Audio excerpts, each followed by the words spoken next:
जय हिंद। स्वागत है आप सभी का हैप्पी ट्यूटोरियल में। फ्रेंड्स, आज हम सीटेट के परिप्रेक्ष्य में शिक्षण विधियों को पढ़ने वाले हैं। या शिक्षण जो विधियां हैं वह सीटेट में इससे बहुत सारे प्रश्न बनाए जाते हैं। सारे सब्जेक्ट के मिला के 2-4 नंबर के प्रश्न बनाए जाते हैं। तो आज हम शिक्षण विधियों की बात करेंगे, टीचिंग मेथड के बारे में। टीचिंग मेथड के बारे में हम लोग आज परिचर्चा किया जाएगा। ठीक है, टीचिंग मेथड क्या है देखते हैं। सबसे पहले हम देखेंगे समस्या समाधान विधि क्या होती है, प्रॉब्लम सॉल्विंग मेथड के बारे में देखेंगे। यह जो समस्या समाधान विधि क्या है, इससे प्रश्न पिछले प्रीवियस ईयर्स में पूछा गया था। तो इसके बारे में हम डिटेल चर्चा करते हैं कि यह सबसे पहले समस्या समाधान क्या होती है। समस्या समाधान में सबसे पहले स्टूडेंट को प्रॉब्लम दी जाती है, समस्या दी जाती है, फिर समस्या को जूझने के लिए उन्हें थोड़ा सा हिंट भी दिया जाता है। समस्या समाधान विधि इसमें लिखा है कि इसमें स्टूडेंट को एक प्रॉब्लम दी जाती है जिसका समाधान स्टूडेंट खोजते हैं और नॉलेज लेते हैं, ज्ञान अर्जन करते हैं। समस्या समाधान के लिए हिंट भी दिया जाता है। जैसे हम कहते हैं कि यदि किसी बालक को कोई सवाल दे दिया जाए, है ना, तो हम कहेंगे कि इससे आपके पास ये एक समस्या है, इसको आपको हल करना है। और आपको एक हिंट दे दिया जाए कि इस सवाल को बोर्डमास विधि द्वारा हल करना है ना,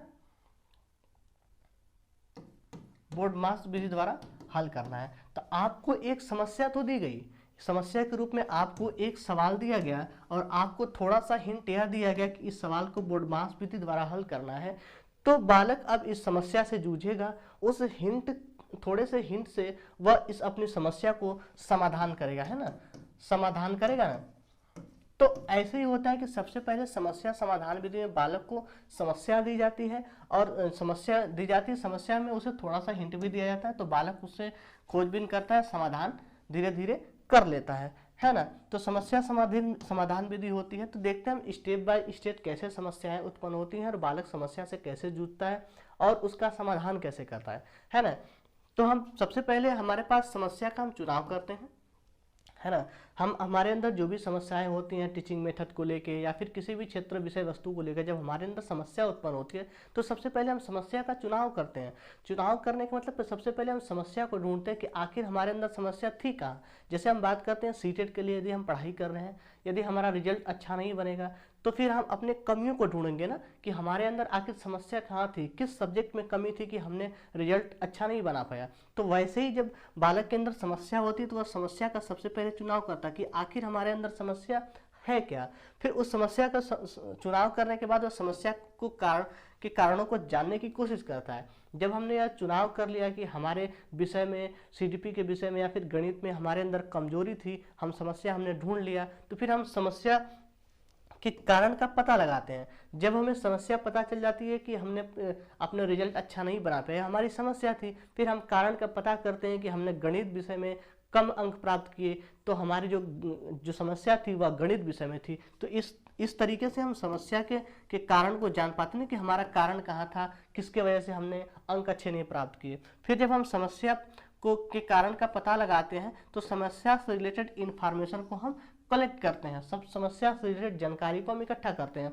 जैसे कि समस्या से रिलेटेड जानकारी को इकट्ठा करना, हमने आपको बताया कि आपका गणित में रिजल्ट अच्छा नहीं बना। सबसे पहले आपको जब पता चले कि मेरा रिजल्ट अच्छा नहीं बना, वह आपने समस्या का चुनाव किया। फिर आपने देखा कि आपका रिजल्ट अच्छा नहीं बना, तो किस कारण अच्छा नहीं बना, तो गणित के कारण आपका रिजल्ट अच्छा नहीं बना, आपने एक कारण भी पता किया। फिर आप समस्या से रिलेटेड इंफॉर्मेशन कलेक्ट करेंगे, है ना, कि कौन कौन से टॉपिक मेरे कमजोर थे, कौन कौन से अच्छे थे, किस पे हमें ज़्यादा जोर देने की ज़रूरत है। इन चीज़ों को हम समस्याओं का इंफॉर्मेशन कलेक्ट करते हैं ना। सारी चीज़ों की कलेक्ट करने के बाद हम समस्या का तब जाके समाधान करते हैं। सबसे पहले हम समस्या का चुनाव करते हैं कि आखिर किस क्षेत्र में समस्या थी, किस कारण समस्या थी, इसका पता करते हैं। फिर यह पता करते हैं कि समस्या हो कहाँ से रही थी, किस वजह से होती। इन सब चीज़ों को पता करने के बाद तब जाके हम समस्या का समाधान करते हैं। जब हमें पता चल जाती हैं सारी चीज़ें तो हम अपने उस विषय के प्रति कमांड करते हैं जो हमारा विषय कमजोर होता है। तो अब हम समस्या का समाधान करते हैं, ठीक है। फिर जब इतनी चीज़ें जब हमें पता चल जाती हैं तब जाके हम समाधान, जो समस्या होती है उसको व्यवहारिक रूप में प्रयोग करते हैं। व्यवहारिक रूप में प्रयोग करने का तात्पर्य, जब जैसे कि हम आपको सीटेट के परिप्रेक्ष्य में जब बात कर रहे हैं तो हम आपको बता रहे हैं कि सबसे पहले यदि आप सीटेट की परीक्षा में आपने अच्छा अंक नहीं प्राप्त किया तो जब आप जानने की कोशिश करते हैं कि हमारा अंक कहाँ से कम मिला, तब आप समस्या चुनते हैं। फिर जब समस्या का कारण पता करते हैं कि गणित विषय में हमें इस टॉपिक से नंबर कम मिले थे, हमने इन सवालों को हल नहीं कर पाया था, तब जाके हम समस्या का इंफॉर्मेशन कलेक्ट करते हैं ना कि कैसे उसे सही किया जा सकता है। तब फिर इतना सब कलेक्ट करने के बाद, इंफॉर्मेशन कलेक्ट करने के बाद हम समस्या का समाधान अच्छे तरीके से कर लेते हैं। जब समस्या हमारे अंदर समाधान होती है तब जाके उसे हम व्यवहारिक रूप से प्रयोग कर पाते हैं, फिर आगे आने वाली परीक्षाओं को हम अच्छे से क्वालिफाइड कर पाते हैं। तो यह रही हमारी टीचिंग स्किल समस्या समाधान विधि। इससे प्रीवियस ईयर में प्रश्न पूछे गए थे, है ना। अब हम आगे बढ़ते हैं अगले विधि पे। हम आगे देखेंगे निगमन विधि, आगमन विधि क्या होती है ना, आगमन विधि के बारे में देखते हैं। आगे है आगमन विधि, है ना, इंडक्टिव मेथड इसे कहते हैं। इस विधि में सीधे अनुभव, उदाहरण तथा प्रयोग का अध्ययन करके नियम निकाले जाते हैं। यह शिक्षण विधि छात्र केंद्रित होती है ना, और जो विद्यार्थी को करके सीखने पर बल देती है। यह जो शिक्षण विधि होती है बालक केंद्रित होती है। आज की जो शिक्षा व्यवस्था है वह बाल केंद्रित शिक्षा व्यवस्था है ना, बाल केंद्रित है, बालक केंद्र में होता है ना।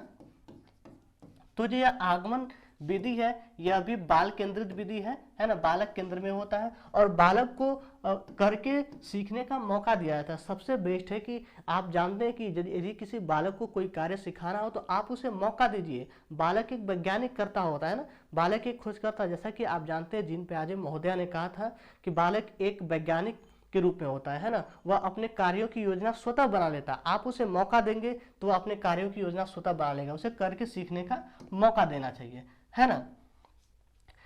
इस आगमन विधि में सबसे पहले हम चीज उदाहरण बताते हैं, उदाहरण बताने के बाद हम नियम की तरफ ले जाते हैं। जैसे हमें कोई सवाल बताते हो या फिर किसी चीज के बारे में बताने हो तो सबसे पहले हम उसको उदाहरण के तौर पे समझाते हैं बालकों को, फिर उदाहरण से नियम की तरफ हम जाते हैं ना।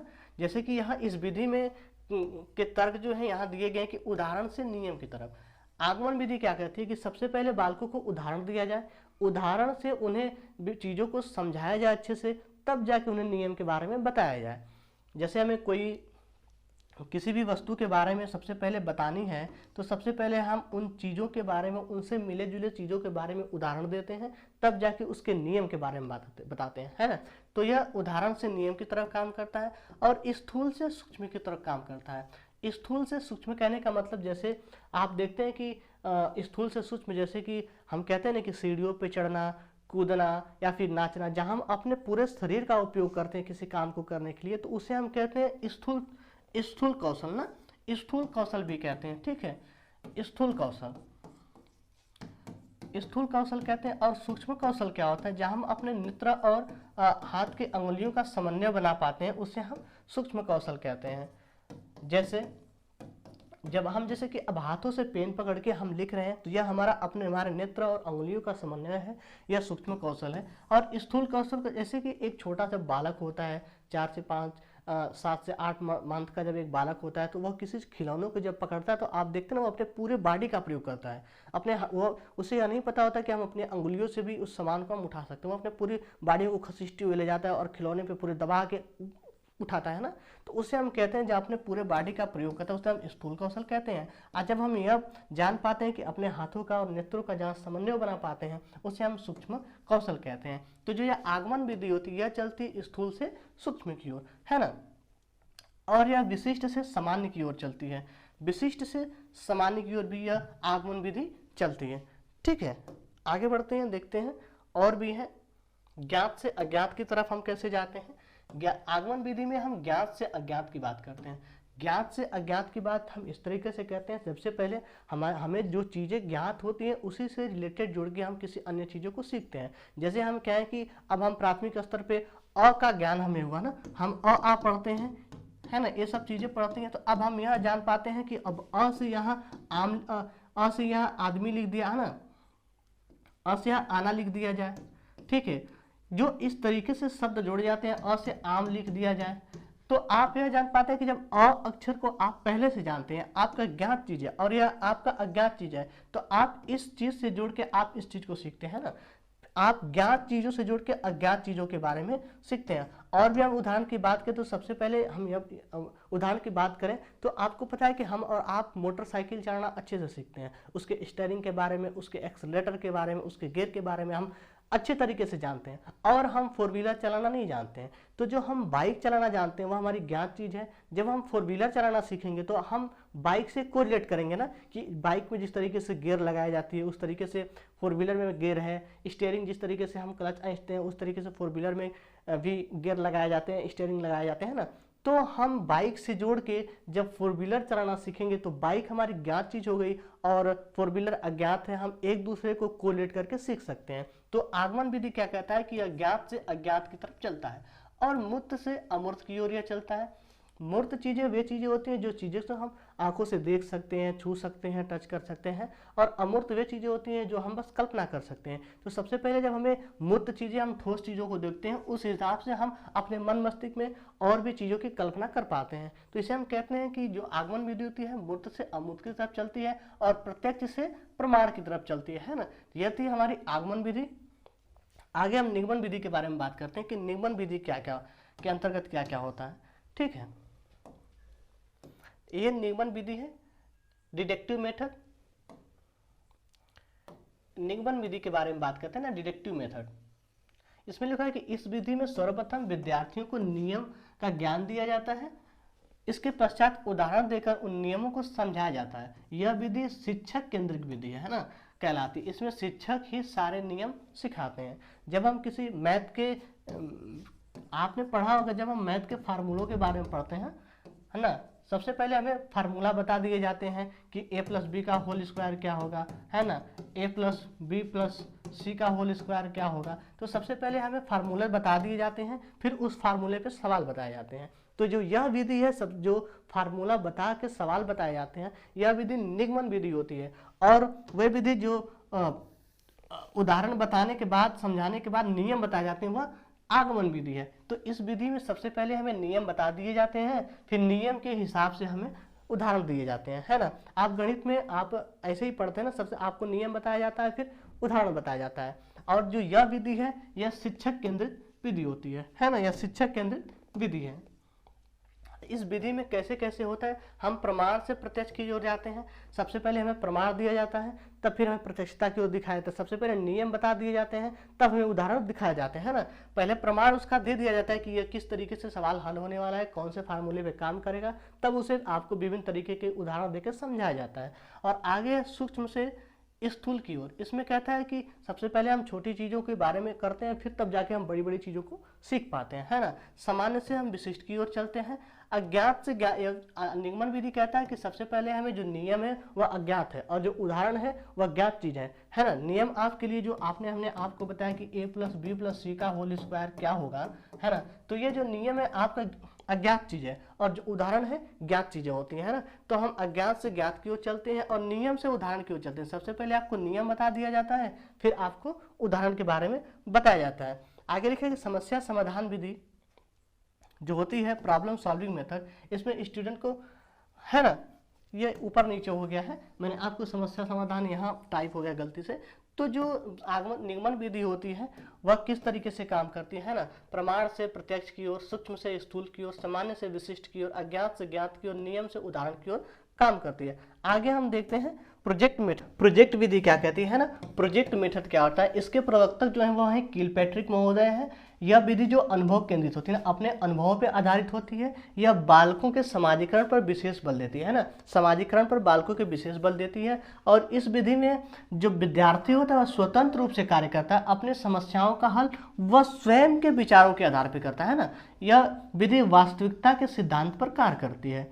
किलपैट्रिक महोदय कहते हैं कि जो यह विधि है अनुभव पे अपने आधारित होती है। बालक अपने अनुभवों से चीज़ों को सीखता है। कोई भी कार्य जब हम करते हैं धीरे धीरे उसमें हमारा अनुभव बढ़ता जाता है, उस कार्य को हम अच्छे तरीके से सीखते जाते हैं। तो यह जो समाजीकरण पर विशेष बल देता है और इस विधि में विद्यार्थी स्वतंत्र रूप से कार्य करता है। यह जो विधि होती है समस्याओं का हल अपने स्वयं के विचारों के आधार पर करता है।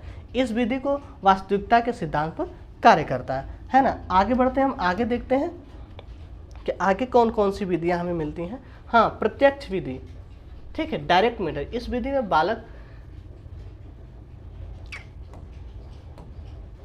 प्रत्यक्ष विधि डायरेक्ट मेथड क्या होता है ना, इस विधि में बालक को बिना व्याकरण के नियमों का ज्ञान कराए भाषा सिखाई जाती है ना, बिना व्याकरण के नियमों के ज्ञान कराए द्वारा ही भाषा सिखाई जाती है। और बालक की मातृभाषा होती है, उसे बिना मध्यस्थ बनाए उसे अन्य भाषा सिखाई जाती है, अर्थात मातृभाषा की सहायता न लेकर, बल्कि विद्यार्थी को सीधे बार बार मौखिक एवं लिखित अभ्यास द्वारा सीधे नई भाषा सिखाई जाती है। इसमें क्षेत्रीय भाषा का भी प्रयोग नहीं किया जाता। इस विधि में वार्तालाप के माध्यम से अधिक सीखने पर बल दिया जाता है। जो प्रत्यक्ष विधि है वह कहता है कि प्रत्यक्ष रूप से बालकों को अनुभव करा के, उनसे बातचीत करके, उनको वार्तालाप करा के, उनसे चर्चा करा के भाषा को सिखाया जाता है, बिना उनके मातृभाषा का प्रयोग किए बिना, है ना। और विश्लेषण विधि की हम जब बात करते हैं एनालिसिस मेथड का, तो इस विधि में समस्या को छोटे छोटे खंडों में तोड़कर बांटकर अध्ययन किया करके उसे समीक्षा करते हुए हल किया जाता है। जो विश्लेषण विधि है वह समस्याओं को छोटे छोटे पार्टों में हल करके किया जाता है। और जब हम संश्लेषण विधि की बात करते हैं तो इस संश्लेषण विधि में एक दूसरे के पूरक होते हैं ना, जो यह संश्लेषण विधि है इसका पूरक है। हम इसको छोटे छोटे खंडों में करके सीखते हैं और इसको हम छोटे छोटे खंडों में भागों में जोड़ते हुए समस्याओं को हल किया जाता है ना इस विधि का। इस विधि का ज़्यादातर प्रयोग ज्योमेट्री में किया जाता है, ज्यामिति में किया जाता है ना। लिखा है ना, विश्लेषण तथा संश्लेषण विधि एक दूसरे के पूरक होते हैं। विश्लेषण कर लेने के पश्चात इस संश्लेषण का कार्य होता है। इस विधि में किसी समस्या के छोटे छोटे भागों को जोड़ा जाता है और समस्या का हल किया जाता है। इस विधि का प्रयोग प्रायः ज्योमेट्री में किया जाता है ना। यह दोनों एक दूसरे के पूरक हैं। जब हम अनुकरण विधि की बात करते हैं, है ना, सिमिलरिटी मेथड की बात करते हैं, तो इस विधि में बालक अनुकरण करके सीखता है और इसलिए इस विधि को हम अनुकरण विधि कहते हैं। इस विधि में बालक अपने शिक्षक का अनुकरण करके लिखना, पढ़ना, नवीन रचना करना, है ना, सीखता है। इस विधि के अंतर्गत बालक शिक्षक के उच्चारण को सुनकर वाचन करता है, सीखता है। पहले शिक्षक बोलता है, फिर बच्चे उसका अनुसरण करते हैं। इस विधि के आधार पर शुद्ध उच्चारण भाषा के शिक्षा का सर्वश्रेष्ठ गुण प्राप्त होता है ना। तो अनुकरण जो विधि है, इस विधि से बालक अनुकरण के माध्यम से भी सीखता है। आप देखते हैं कि अब प्राथमिक कक्षाओं में अध्यापक जो होता है कविता का पाठ करता है, फिर बालक उसे सुनते हैं, फिर उसके वह अनुकरण से फिर उस शब्दों को उच्चारण करते हैं। इस तरीके से बालक अनुकरण के माध्यम से पढ़ाई सिखाया जाता है बालकों को, है ना। तो हम विश्लेषण विधि समस्याओं को तोड़ कर हल करते हैं, संश्लेषण विधि छोटे छोटे खंडों को जोड़कर हल करते हैं, है ना। प्रत्यक्ष विधि उन्हें प्रत्यक्ष रूप से भाषा सिखाई जाती है, अनुकरण विधि में उन्हें अनुकरण के माध्यम से सिखाया जाता है ना। आगे बढ़ते हैं, हम आगे देखते हैं, आगे हम बात करते हैं व्याख्यान विधि की। तो व्याख्यान विधि क्या है, लेक्चर मेथड क्या है। तो व्याख्यान विधि में किसी तथ्य विषय व्याख्या की जाती है। व्याख्यान विधि को शिक्षण की सबसे प्राचीन विधि माना जाता है ना। इस विधि में शिक्षक की भूमिका प्रमुख होती है, इसलिए इसे शिक्षक केंद्रित शिक्षण विधि मानी जाती है। यह विधि स्मृति मेमोरी लेवल का शिक्षण पे होता है ना। जो व्याख्यान विधि है इसमें जो अध्यापक होता है अध्यापक केंद्रित होता है, क्योंकि सब कुछ अध्यापक ही होता है, वह व्याख्यान करता है ना, चीज़ों को व्याख्या करके बच्चों को सिखाता है। ठीक है, आगे हम बढ़ते हैं, अगले शिक्षण की बात करते हैं। अगला कौन सा है, तो आगे है अधिगम करता है ना उसमें, और आगे जो है वह यह है खंडकरण विधि, है ना, कंक्रीट विधि। इसमें बच्चों को कंसेप्ट टुकड़ों में तोड़कर कर समझाया जाता है। जैसे आप कहते हैं ना कि आपको मोबाइल नंबर याद करना है, तो